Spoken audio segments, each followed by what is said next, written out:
शेतकरी बंधूंनो नमस्कार। आज आपण या ठिकाणी कृषक प्रदर्शनाच्या महाजनच्या डेमो प्लॉटवर या ठिकाणी उभे आहोत। आपण या ठिकाणी जर पाहिलं तर या ठिकाणी दोन पद्धतीचा तुलनात्मक अभ्यास या ठिकाणी शेतकऱ्यांना दाखवण्यासाठी आम्ही या ठिकाणी केलेला आहे। जर आपण पाहिलं की या ठिकाणी ही रोप लागवड पद्धत आहे आणि या ठिकाणी ही पेरणीचा कांदा पद्धत आहे।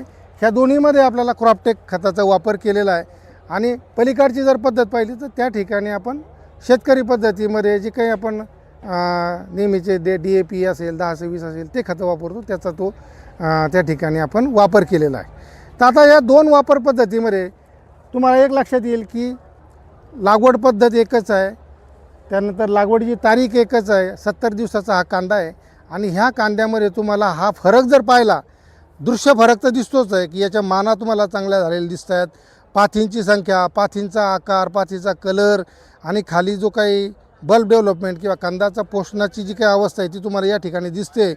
तर याच्यामध्ये हा जो झालेला फरक आहे हा क्रॉपटेक पद्धतीच्या जे काही खतांचं शेड्यूल आहे त्याच्यामुळे तुम्हाला हा फरक दिसतो आहे। आता हा फरक आपण थोडक्यात समजून घेऊया।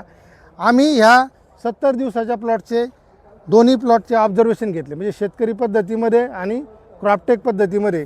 तर आपल्याला असं दिसतं की आता रोपाची सरासरी उंची ही काय दर्शवते की बाबा रोपाच्या पाथीचा डेव्हलपमेंट किंवा पाथीचं जी काही वाढ आहे ती कशा पद्धतीने आहे। तर रोपाची उंची जी आहे ती 51 सेंटीमीटर आहे शेतकरी पद्धतीमध्ये आणि क्रॉपटेक पद्धतीमध्ये 60 सेंटीमीटर आहे। म्हणजे याच्यामध्ये जवळजवळ 18% आपल्याला उंचीमध्ये म्हणजे पानांच्या लांबीमध्ये फरक झालेला आहे। त्यानंतर कार्यक्षम पानांची संख्या जर पाथींची संख्या मोजली तर ॲव्हरेज 7.3 आपल्याला भेटते, कारण हे ॲव्हरेज आहे त्याच्यामुळे तुम्हाला 7.3 दिसते। आणि इकडे जर क्रॉपटेक पद्धतीमध्ये पाहिलं तुम्ही तर 9.6 एवढी पाथींची संख्या, म्हणजे जवळजवळ 32% पाथींची संख्या वाढलेली आहे। मानेचा घेर जर तुम्ही पाहिला तर 1.4 सेंटीमीटरचा इथे घेर आहे शेतकरी पद्धतीमध्ये, क्रॉपटेक पद्धतीमध्ये 1.7 सेंटीमीटरचा या ठिकाणी घेर आहे। आता सगळ्यात महत्त्वाचं पिकामध्ये दोन महत्त्वाचे घटक असतात जे काम करतात। एक तर पानं सूर्यप्रकाशात अन्न तयार करतात आणि दुसरं मुळं त्याला लागणारं न्यूट्रिएंट घेत असतात। तर या दोघांमध्ये जर तुम्ही पाहिलं तर बघा की या पाथींच्या क्षेत्रामध्ये शेतकरी पद्धतीमध्ये जवळजवळ 1 एकरची पाथ जी आहे ती 1.3 एकर क्षेत्र व्यापेल एवढी पाथ याच्यामध्ये तयार झालेली आहे।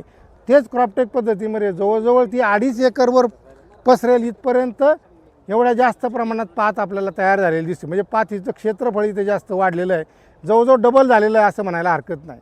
आणि मुळांचं जर वजन पाहिलं तुम्ही, मुळांचं वजन याच्यासाठी आपण घेतलं आहे की मुळांचं खाली जो काही आकार आहे, लांबी आहे, त्याची संख्या आहे, याचा अंदाज आपल्याला याच्यातनं यावा। पांढऱ्या मुळांचं एका रोपाचं वजन जर पाहिलं तुम्ही, शेतकरी पद्धतीमध्ये 9 ग्रॅम वजन आहे आणि क्रॉपटेक पद्धतीमध्ये तेच मुळं जवळजवळ 14 ग्रॅमपर्यंत त्याचं वजन गेलेलं आहे। म्हणजे जवळजवळ 5 ग्रॅमनी मुळांची संख्या तुमचं वाढलेली आहे, म्हणजे 56% मुळांची संख्या वाढली। पांढऱ्या मुळांची लांबी जरी पाहिलं तुम्ही तर इथे म्हणजे 17% वाढ झालेली दिसते। आता या सगळ्याचा परिणाम पानाचं क्षेत्रफळ वाढलं, मुळांचं जे काही संख्या वाढलेली आहे त्याचा परिणाम जो आहे की तुमचा कांद्याचा जो घेर आहे तो वाढलेला दिसतो आहे तुम्हाला आणि कांद्याचं वजन या ठिकाणी वाढलेलं दिसतं आहे। तर हा जो फरक आहे हा तुम्हाला क्रॉपटेकमध्ये असलेल्या 8 प्रकारचे जे काही घटक आहेत पिकाला लागणाऱ्या पट्टीमध्ये समप्रमाणामध्ये प्रत्येक दाण्यामध्ये आपण जे टाकलेत त्याच्यामुळे हा सुरुवातीपासून तुमचा जो बेसल डोस आहे तिथपासून पिकाला एक टप्पा पडतो आणि त्याच्यामुळे आपल्याला जो काय पिकाला जी त्याची वाढ आहे, वाढीच्या पुढं त्याचा बल्ब डेव्हलपमेंट किंवा कंदवाढीचा पोषणाचा काळ आहे, ह्या सगळ्या टप्प्यामध्ये आपल्याला हे नियोजन जे आहे क्रॉपटेक खताचं नियोजनामुळे फायदा होतो। आणि शिवाय याच्यामध्ये दुसरा असा अनुभव शेतकऱ्यांचा आहे की कांद्यावर येणारी रोग कीड याचंसुद्धा प्रमाण कमी होतं। आता तुम्ही म्हणाल की रोग कीड कसा कमी होतो, तर याच्यामध्ये सगळ्यात महत्त्वाचा भाग लक्षात घेतलं पाहिजे की क्रॉपटेकमध्ये याच्यामध्ये सूक्ष्म अन्न घटक किंवा मायक्रोन्यूट्रिएंटचा समावेश केलेला आहे। सूक्ष्म अन्न घटकांचं काम असं असतं की त्याची प्रतिकारशक्ती वाढवणं। ही प्रतिकारशक्ती वाढल्यामुळं तुम्हाला ह्या पिकावर रोगराईसुद्धा कमी आलेली दिसेल जिथं क्रॉपटेकचा वापर केला आहे। आणि शेतकरी पद्धतीमध्ये जिथे आपण 1 किंवा 2 घटक असलेले खतं वापरतो त्या ठिकाणी आपल्याला त्याच्यामध्ये मायक्रोन्यूट्रिएंटची डेफिशियन्सी जाणवते आणि त्याच्यामध्ये आपल्याला पिकाचं एकंदरीत किडीमुळे सुद्धा किंवा रोगामुळे सुद्धा नुकसान हे होत असतं।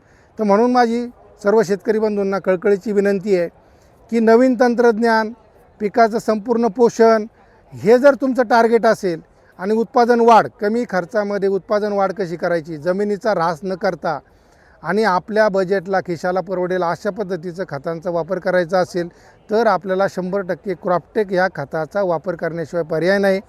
आज जो शेतकरी जागरूक झाला, ज्या शेतकऱ्याचं महत्त्व पटलं तो ह्या खताचा जरूर वापर करतो. पण काही शेतकरी केवळ किमतीचा विचार करून किंवा 40 किलोची बॅग आहे 10 किलो कमी भेटतं आहे असा विचार करून या खताचा वापर करत नाही. तर त्यांनी अधुरा किंवा अपुरा अभ्यास केल्यामुळं असं त्यांचं स्टेटमेंट येत असतं. तर पूर्ण अभ्यास जर केला तर आपल्याला कळेल कोणत्याच बाजूनी क्रॉपटेक खतं हे आपल्याला नुकसानकारक नाही आहे. जमिनीला फायद्याचं आहे, पिकाला फायद्याचं आहे आणि शेतकऱ्यालासुद्धा हे फायद्याचं आहे. तर शेतकरी बंधूंनो माझी एकच विनंती आहे, तुमचं कांदा असू द्या, ऊस असू द्या, मका असू द्या, ह्या सगळ्या पिकांवर आपल्याला ह्या खताचा वापर जर तुम्ही केला तर तुम्हाला 1 एकरमध्ये करा. तुम्हाला याच्यामध्ये दिसेल की पहिल्या पिकाच्या डोसपासूनच तुम्हाला टप्पा पडलेला दिसेल. तर हे पद्धतीचं रिझल्ट जर तुम्हाला मिळायचं असेल तर जरूर 1 एकरमध्ये का होईना ह्या वर्षी ह्या सीझनमध्ये तुम्ही ह्या खताचा वापर करा. एवढीच माझी विनंती आहे. धन्यवाद.